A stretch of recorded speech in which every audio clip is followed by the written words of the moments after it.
Hello, everybody. Happy Friday, and welcome to episode number 291 of Optimal Living Advice. I'm Greg Audino, your host and narrator, and this is the show where I take listener questions about whatever it is that they might be struggling with in their lives and offer support. Now, if you're new here, we'll talk a lot about romance and various types of relationships. Life purpose comes up a lot, presence, motivation, maybe big transitions, a lot of topics really. There's definitely something for everyone if you scroll through our nearly 300 episodes now. So, with that, let's get right into what we do best and hear our question for today as we optimize your life. I'm a hard worker. No one can take that away from me. But as I make progress in my career and reach new milestones, there's something that keeps the success from being real. I just can't get over the fact that my parents paid my tuition in college, leaving me with no student loans and obviously helping me a lot in my journey. Now, I should say that I'm completely grateful. That's not what this is about. It's just eating away at me that I know I didn't accomplish all of this on my own. That's a huge advantage they gave me, and it just feels like an asterisk next to all of the work I've done on my own. I've thought a lot about it, and I know that the most I can do is just keep my head down and do my best, but I can't shake this feeling of being spoiled or undeserving knowing that I didn't have to work as hard as someone else. You sound like a hard worker, and you're right, Asker. No one can take that away from you. I love how you opened your question with that. Thank you for sending this in. Now let's just spitball for a moment about what goes into achievement, though. You're right. A college education is a massive help en route to professional success, and not having to pay for it certainly does make things easier. But what else is there? Well, there is your reaction to your parents paying your way through college. This all seems to be pretty emotionally laborious for you, weighing down on your psyche, perhaps enough that it impedes your success more than it would have been impeded had your parents not paid a dime, but at least you wouldn't have the guilt. That's one thing. And then, before you even get to college, you need to qualify for it. Good grades help, passion helps, a lot of things help. Family, friends, other experiences, and of course a splash of genetics might go into all of these prerequisites for college. That's a little too easy though. There's a lot more here. We also have to thank BIC. We have to thank BIC for providing the pens you wrote with. We have to thank Banana Republic for providing the clothing you wore, Michelin for providing the tires to the school bus. Many more shout outs, but not enough time.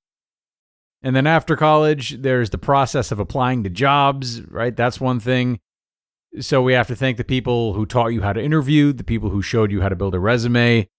There are, of course, the people who manufactured the computers and designed the websites on which you applied to some of these jobs. I'm sorry if this is becoming obnoxious. But what I feel is important for you to acknowledge is that degrees of your success can be accredited to far more than just your work ethic and your parents' financial support. And sure, you could have come to a similar result if the BIC factory workers were on strike that day that your favorite pen was made and you were forced to use a pencil instead. A lot of these fragments were easily replaceable in spite of the fact that they helped you along the way. But the fact remains that from financial support to genetic gifts to cars swerving out of the way on time, the amount of circumstances out of your control that have fallen just so is incalculable. And this is true of all of us, regardless of what we come from and what we achieve. Yet, because money is one of the most divisive, sought after, and commonly measured contributing factors, it gets far more than its fair share of attention. Your parents gave you money. This person was born of two professional athletes and went on to become a professional athlete themselves. They won the genetic lottery, even if their parents gambled all their money away and didn't have a cent to their names. And that person happened to help a top-of-the-line agent fix their car, connected with them, and then went on to become a famous singer because of that. So we've all been given different advantages and disadvantages, but most of them are harder to see than money. So, to bring it full circle, I just think that you answered this question in your first sentence. You are a hard worker, and that's what you care about. That's all you need to worry about.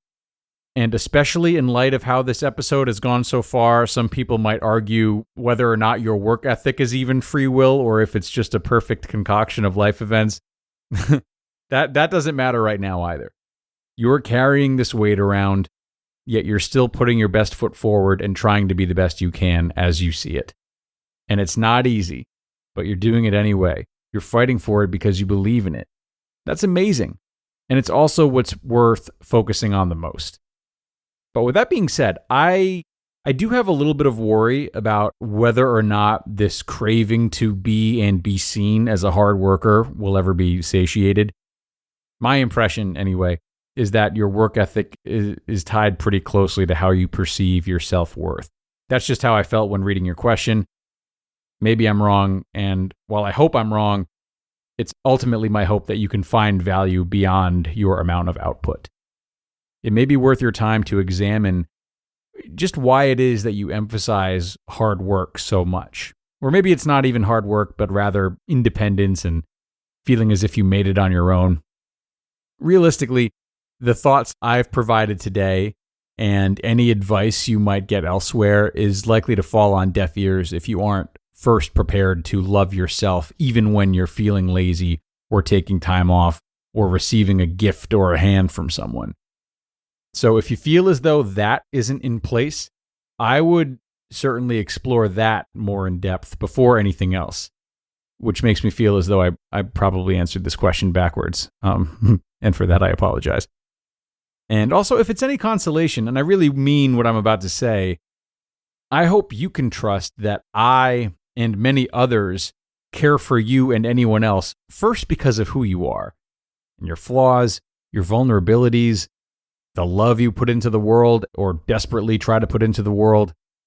Your level of production alone really isn't a part of that. And I can safely say that I would care for you just as much during a week where everything fell apart and you had no motivation to maintain any of your responsibilities. And again, I would say that's just me, but the truth really is that a lot of others feel that way too. Okay, and thank you once again, Asker. And to both the asker and all of you listening out there, I really, really hope you're able to keep that last part with you. Sometimes we all need a reminder that we are worth much more than our output or our productivity. There are still people out there who can or do love us even when we're not able or willing to do our usual business, whatever business might mean to you. Enough of that gushy stuff, though, everyone. That's not what we're here to do. Yeah, right. Everyone, if you've got a question of your own that you would like help with, go ahead and email it on in to advice@oldpodcast.com. You'll definitely hear back from me, and I would be more than happy to offer a lending hand. Again, that's advice@oldpodcast.com. And aside from that, I thank you for coming as always. I hope you enjoyed this one and that you have a great rest of your day. And I'll see you in the next installment, where your optimal life awaits.